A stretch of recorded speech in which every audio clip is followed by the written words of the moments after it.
So this whole seminar is about avoiding suffering. And that's what Buddhism starts out. The first principle in Buddhism is that all life is suffering. That it's hell on life.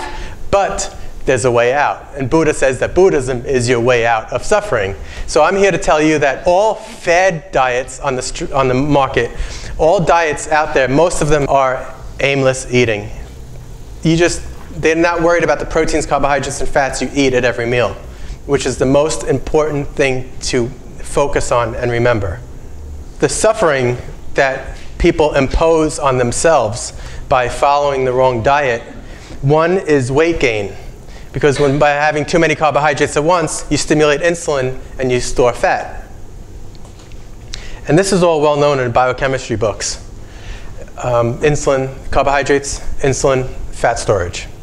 So that's one problem of not paying attention to what you're eating.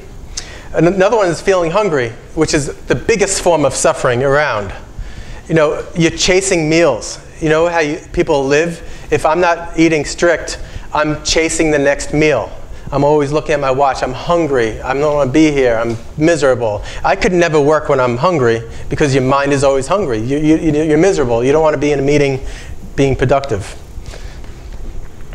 And hormonal roller coasters. Do you know our estrogens and testosterone, growth hormone? All of that stuff has to be regulated. So what happens when people go to these anti-aging doctors and their hormones, first thing they check is your testosterone and estrogen to make sure everything's in balance. And one thing that my eating program does is makes everything in balance, all of your hormones. Okay?